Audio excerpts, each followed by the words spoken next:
O kaninang bakante ako sa pagtuturo, yan nakita ko yung taniman ko na yan ng basil. Ano kayang basil sa Tagalog na yan? Yung mabango na nilalagay baga sa pagka sa mga gulay-gulay. Itong taniman kong ito ay may kahalong serpentina. Yan ng mga maliliit. Kasi dating tinaniman ng serpentina yan eh.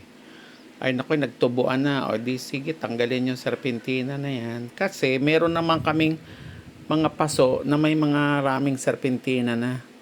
O di tatanggalin. At para naman yung vitamins niyang ano kang vitamins? Mineral ng lupa, ay di makuha na lang niyang mga basil na yan. Yan, balanoy. Yan, sa amin yan, sa San Juan, Batangas, balanoy ang tawag. Yan, nagtanim ako diyan. Ito ay dito sa amin may labahan namin eh. O yan, pag lumaki na yan, edi kay kasarap ilagay sa bulang lang eh. O kaya kahit sa anong gulay na may sabaw. Pwede din niyang ilagay sa yung tinapay na parang gagawin mong pizza. Kaya sarap niyang yan.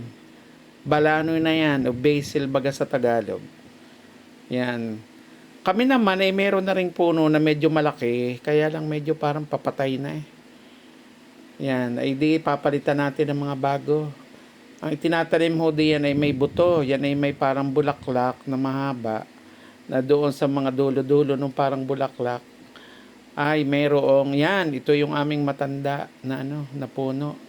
Pinanggalingan ng itananim po na yan. Ay medyo papatay na eh. Di papalitan natin ng bago. Yun. Ayan.